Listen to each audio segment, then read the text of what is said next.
कैसे हो सभी, मैं अंशु आप सभी का स्वागत है। मैं अभिनंदन करता हूं अपने यूट्यूब चैनल में, जिसमें कि आज जो है हम टीजीटी बायोलॉजी का मोस्ट इम्पोर्टेंट क्वेश्चन को देखने वाले हैं। क्या TGT biology most important question, यानी कि हम चैप्टर नंबर टैक्सोनॉमी जो फर्स्ट चैप्टर है, इसका जो है वेरी मोस्ट इम्पोर्टेंट क्वेश्चन लगा रहे थे। तो आज जो है हम 20वें क्वेश्चन से स्टार्ट करते हैं, सॉरी 21वें क्वेश्चन से आज जो है हम स्टार्ट करते हैं। क्या कह रहा है? कह रहा है कि ठीक है, क्या कह रहा है कि पाद विहीन एम्फीबिया, क्या कह रहा है कि पाद विहीन एम्फीबिया प्राणी किस आर्डर में रखे गए हैं? एनुरा में, यूरोडेला में या फिर जिम्नोफियाना में, इनमें से कोई नहीं। क्या कह रहा है? पाद विहीन एम्फीबिया प्राणी किस आर्डर में रखे गए हैं? तो इसका जो है ऑप्शन नंबर सी, यानी कि जिम्नोफियाना सही हो जाएगा। कौन सा? जिम्नोफियाना, इसका ऑप्शन नंबर सी सही हो जाएगा। अब इसका जो है हम डिटेल देख लेते हैं। क्या कह रहा है? कह रहा है कि पाद विहीन एम्फीबिया प्राणी जिम्नोफियाना ऑर्डर में रखे गए हैं। यह बिलों में रहने वाले पाद विहीन उभयचर हैं। शरीर लंबा सकरा, देखने में केचुआ जैसा होता है। पादों में मेखलाएं नहीं पाई जाती हैं। इसमें पूंछ छोटी या अनुपस्थित होती है। नर में शरीर के पश्च छोर पर अवस्कर द्वार से बाहर निकालने वाले मैथुन अंग हैं। उदाहरण इक्कियोथोफिस क्या इक्तियोफिस या इक्तियोफिस, इसका एग्जाम्पल हो जाएगा। ठीक है, क्वेश्चन नंबर 22वां देखते हैं। क्या कह रहा है? और ये देखो, ये पीजीटी 2010 में, सॉरी पीजीटी 2011 में पूछा गया था। क्या कह रहा है? कह रहा है कि एमनियोट शामिल होते हैं। क्या कह रहा है? एमनियोट में शामिल नहीं है। क्या? एम्फीबिया या फिर सरीसृप या फिर पक्षी या फिर मैमल्स। क्या कह रहा है कि एमनियोट में शामिल नहीं है? एम्फीबिया में, सरीसृप में, पक्षी में, मैमल्स में। तो बताइए इसमें कौन सा ऑप्शन सही हो जाएगा? तो 22वें का आप लोगों को सामने ऑप्शन नंबर ए, यानी कि एम्फीबिया सही हो जाएगा। क्या? एम्फीबिया सही हो जाएगा, यानी कि कह रहे एमनियोट में क्या शामिल नहीं होता है? तो एमनियोट में एम्फीबिया शामिल नहीं होता है, जबकि सरीसृप, स्तनधारी, पक्षी ये सब शामिल होते हैं, लेकिन एम्फीबिया में शामिल नहीं होते हैं। क्या कह रहा है? कह रहा है कि ठीक है, क्या कह रहा है कि एमनियोट्स में मछलियाँ और एम्फीबियन शामिल नहीं होते हैं, क्योंकि अनुकूलन के आधार पर ये दोनों शरीर के अंदर अंड जनन करते हैं, क्योंकि ये अंडज प्राणियों में पाए जाते हैं। इसलिए इसका ऑप्शन नंबर ए, एम्फीबिया सही हो जाएगा। क्वेश्चन नंबर 23 में क्या कह रहा है? कह रहा है कि किस वर्ग के जंतुओं में आहार नाल अनुपस्थित होता है? अराइक्निडा, सिस्टोडा, ट्रेमेटोडा या फिर नेमेटोडा। क्या कह रहा है? किस वर्ग के जंतुओं में आहार नाल अनुपस्थित होती है? अराइक्निडा या फिर सिस्टोडा या फिर ट्रेमेटोडा या फिर नेमेटोडा। तो बताइए इसमें कौन सा ऑप्शन सही हो जाएगा? तो इसमें 23वें का जो है इसका ऑप्शन नंबर बी, यानी कि सिस्टोडा, ये जो है इसके आहार नाल में, ठीक है, इसके आहार नाल में जो है, इस जंतु के आहार नाल में जो है अनुपस्थित होता है। क्या? सिस्टोडा में जो है आहार नाल अनुपस्थित होता है। क्या करा? आप सिस्टोडा के बारे में देख लेते हैं। करा सिस्टोडा को सामान्य भाषा में टेप वार्म कहा जाता है। यह परजीवी होते हैं। इस पर सीलिया नहीं पाई जाती है। ठीक है, अगर है कि तंत्रिका तंत्र शरीर खंडित, सेगमेंटेड व पाचन तंत्र अनुपस्थित होता है। क्या कह रहा है कि सिस्टोडा को सामान्य भाषा में टेप वार्म कहते हैं। यह परजीवी होते हैं। इस पर सीलिया नहीं पाई जाती है। तंत्रिका तंत्र शरीर खंडित व पाचन तंत्र अनुपस्थित होता है। इसलिए इसका ऑप्शन नंबर बी, सिस्टोडा सही हो जाएगा। क्वेश्चन नंबर 24 में क्या कह रहा है? कह रहा है कि सींग वाला मेढक इनमें से किस वर्ग से संबंधित है? ये पीजीटी 2003 में पूछा गया है। क्या कह रहा है? सींग वाला मेढक इनमें से किस वर्ग से संबंध है? कॉर्डेटा से या फिर रेप्टिलिया से या फिर एम्फीबिया से या फिर एन्यूरा से। कह रहा सींग वाला मेढक इनमें से किस वर्ग से संबंधित है? तो इसका जो है इसमें 24वें का ऑप्शन नंबर बी, यानी कि रेप्टिलिया में सही हो जाएगा। क्या? ये सींग वाला मेढक है, यह रेप्टिलिया के अंतर्गत आता है। क्या कह रहा है? कह रहा है कि सींग वाला मेढक एक छिपकली होती है। क्या होती है? सींग वाला मेढक एक छिपकली होती है, जिसे फ्राइनोसोमा कहते हैं। क्या कहते हैं, जिसे फ्राइनोसोमा कहते हैं।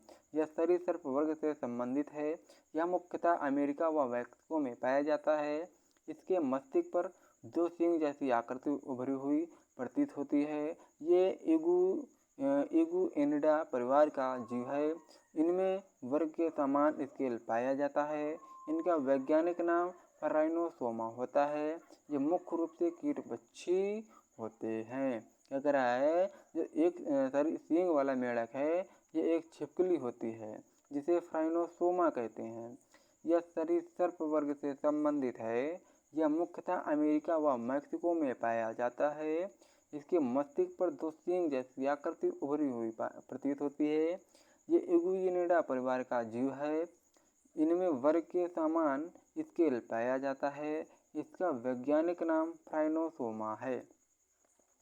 ठीक है, और ये मुख्य रूप से कीटभक्षी होते हैं।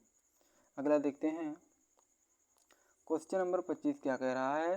क्वेश्चन नंबर 25वां कह रहा है कि आर्की बैक्टीरिया में अनुपस्थित होता है। कह रहा है कि 25वां कह रहा है कि आर्की बैक्टीरिया में अनुपस्थित होता है। पॉलीसेकेराइड, पेप्टाइडोग्लाइकेन, लिपिड या फिर प्रोटीन। क्या कह रहा है कि आर्की बैक्टीरिया में अनुपस्थित होता है। Polysaccharide, peptidoglycan, lipid, protein. तो इसका जो है 25वें का ऑप्शन नंबर बी यानी कि इसका जो है इसका 25वें का ऑप्शन नंबर बी पेप्टाइडोग्लाइकेन सही हो जाएगा। ये आर्की बैक्टीरिया में अनुपस्थित होता है। ठीक है, अब इसका जो है डिटेल देख लेते हैं। ठीक है, कह रहा है कि पेप्टाइडोग्लाइकेन बैक्टीरिया की कोशिका भित्ति क्या कह रहा है,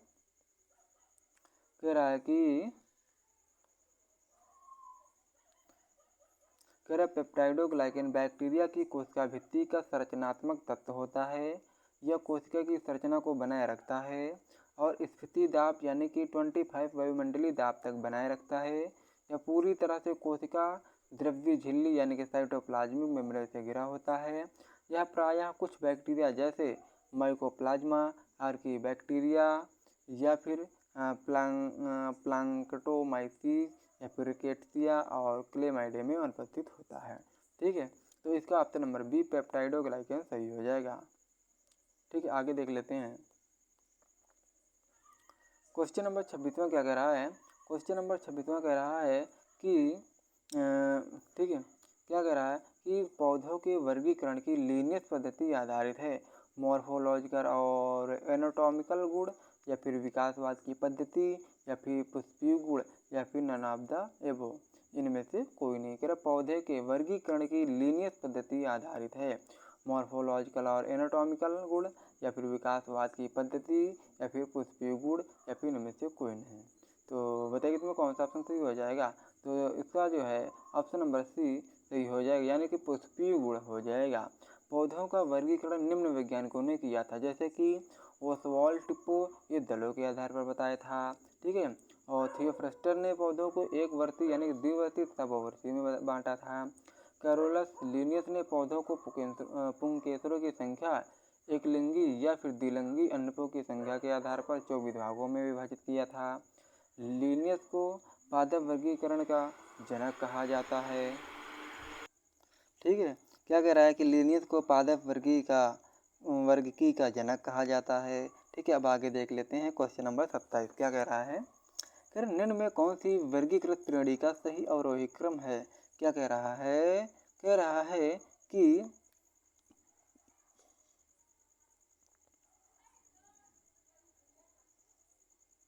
ठीक है, क्या कह रहा है कि निम्न में से कौन सी वर्गीकृत श्रेणी का सही अवरोही अनुक्रम है। वर्ग गण विभाजन कुल जाति समुदाय या फिर कुल गण जाति गण विभाजन वर्ग या फिर विभाजन वर्ग गण कुल समुदाय या फिर जाति और कुल गण विभाजन कुल प्रजाति समुदाय। तो इसमें ऑप्शन नंबर कौन सा हो जाएगा। इसका ऑप्शन नंबर सी यानी कि सबसे पहले हो जाएगा विभाजन, फिर हो जाएगा वर्ग, फिर हो जाएगा गण, फिर कुल हो जाएगा, फिर समुदाय हो जाएगा, फिर जाति हो जाएगा। तो इसका ऑप्शन नंबर सी सही हो जाएगा। ठीक है, आप लोग इसको देख लीजिएगा। क्वेश्चन नंबर 28 क्या कह रहा है? ये question very very most important question है, जो झारखंड डाइट पीजीटी बायोलॉजी 2014 में पूछा गया था। क्या कह रहा है? बढ़ाई चींटी निम्न में से किस गण से संबंधित है? न्यूरोप्टेरन या फिर लेपिडोप्टेरा या फिर प्लेकोप्टेरा या फिर हाइमेनोप्टेरा। तो बताइए कि इसमें कौन सा ऑप्शन सही हो जाएगा? कह रहा न्यूरोप्टेरन या फिर लेपिडोप्टेरा या फिर प्लेकोप्टेरा या फिर हाइमेनोप्टेरा। कह रहा बढ़ाई चींटी निम्न में से किस गण से संबंधित होती है? तो इसका 28वें का कौन सा हो जाएगा? 28वें का ऑप्शन नंबर डी हाइमेनोप्टेरा सही हो जाएगा। क्या हो जाएगा? हाइमेनोप्टेरा सही हो जाएगा। अब इसका डिटेल देख लेते हैं। बढ़ाई चींटी हाइमेनोप्टेरा गण से संबंधित है। बढ़ाई चींटी कैम्पोनोट प्रजाति की होती है। क्या कह रहा है? या फाइलम जो है आर्थ्रोपोडा का है, वर्ग कीड़े यानी इंसेक्टा का है, क्रम क्लाकच्छ होता है, परिवार फार्मेसिडे का होता है, जनजाति कैम्पोनेंटिनी का होता है, कुल कैम्पोनोटस का होता है। ये कीट पौधों के अंदर के भाग को खाकर अपना घर बनाती है। कौन? ये जो है कीट पौधों के अंदर के भाग को खाकर अपना घर बनाती है। कौन? बढ़ाई चींटी यानी कि हाइमेनोप्टेरा। ठीक है,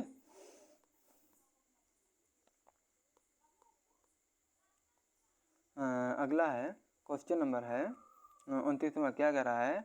निम्न में से कौन ड्यूटेरोस्टोम नहीं है? घोंघा या फिर तारामीन या फिर छिपकली या फिर सर्प। ये जीआईसी बायोलॉजी 15/9/2015 में पूछा गया था। कह रहा निम्न में से कौन ड्यूटेरोस्टोम नहीं है? तो इसमें कौन सा हो जाएगा? तो इसका ऑप्शन नंबर ए घोंघा सही हो जाएगा। ये घोंघा प्रोटोस्टोमिया के अंतर्गत आता है, अतः यह ड्यूटेरोस्टोम के अंतर्गत नहीं आता है। प्रोस्टोमिया के अंतर्गत एनेलिडा, आर्थ्रोपोडा व मोलस्का आते हैं, जबकि ड्यूटेरोस्टोमिया के अंतर्गत इकाइनोडर्मेटा, हेमिकॉर्डेटा व कॉर्डेटा वर्ग आते हैं। ठीक है, क्वेश्चन नंबर 30 में क्या कह रहा है, जो आज इस क्लास का अंतिम क्वेश्चन रहने वाला है? कह रहा निम्न में से कौन सा प्रोटोजोआ पौधा और जानवर दोनों की विशेषताओं को दर्शाता है? एंटमीबा, पैरामीशिया, मोनोसिस्ट या फिर वॉल्वस। तो इसका जो है ऑप्शन नंबर डी सही हो जाएगा।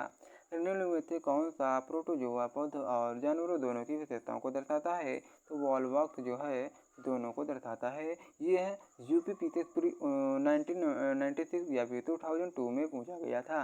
वॉल्वॉक्स वाल्वोकेसी कुल में क्लोरोफाइट या फिर हरी शैवाल की एक पॉलीफाइलोटिक प्रजाति होती है। तो और कह रहा प्रोटोजोवन वॉल्वॉक्स पौधों और जानवरों दोनों के बीच की संयोजक कड़ी है, अर्थात यह दोनों की विशेषताओं को दर्शाती है। ठीक है, तो आज जो है हमने 21 क्वेश्चन से लेकर 30वें तक देखा है, यानी कि हमने कुल 9 क्वेश्चन देखा है, जो वेरी वेरी मोस्ट इम्पोर्टेंट है। तो अगर यह वीडियो आप लोगों को अच्छा लगे तो लाइक एंड सब्सक्राइब जरूर करिएगा। तो अब हम मिलते हैं नेक्स्ट वीडियो में। जय हिंद, जय भारत, वंदे मातरम।